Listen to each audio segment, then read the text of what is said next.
রূপা media, হৃদয়ে ভয়াপুর চেতনায় Bangladesh. Like দিন, শেয়ার করুন, কমেন্টে আপনার মতামত জানিয়ে দিন।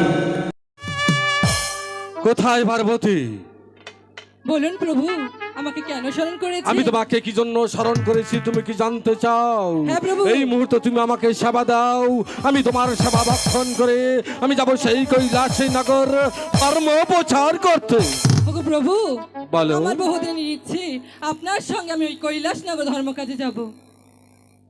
ওগো পার্বতী, তুমি আমার সঙ্গে যেতে চাও সেই কৈলাসে? হ্যাঁ প্রভু। ওগো পার্বতী, হঠাৎ করে তোমার মনে কেন এত বাঞ্চাল হয়ে উঠেছে?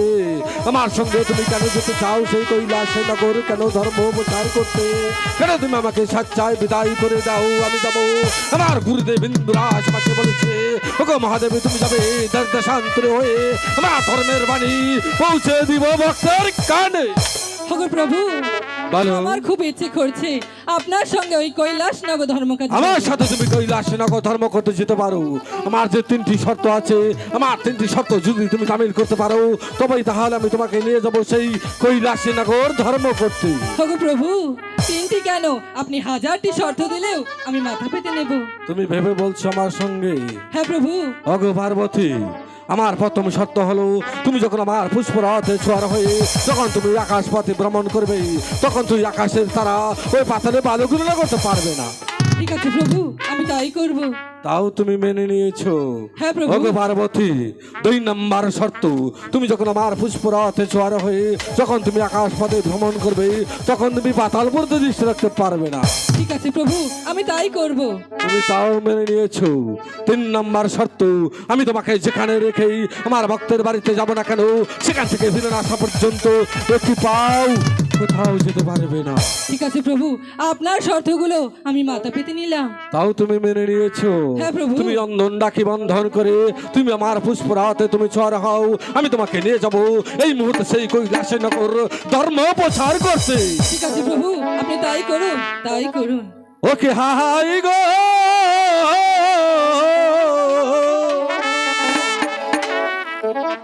যাহাই রে শিবাস কাহা কৈলাস ও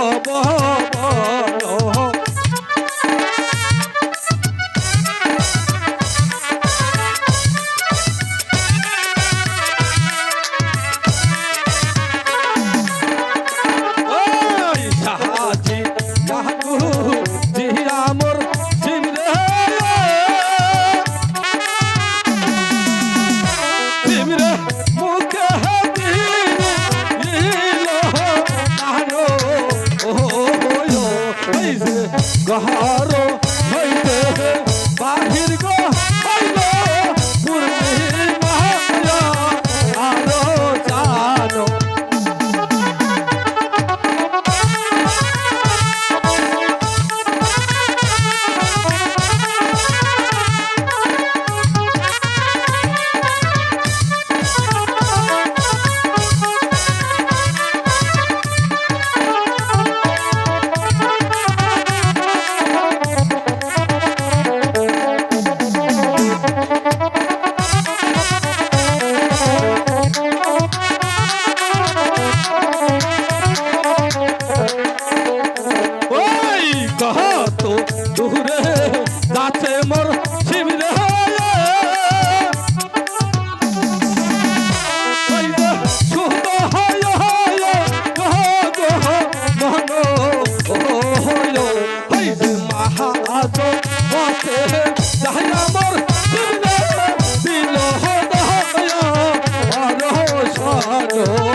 ওগো পার্বতী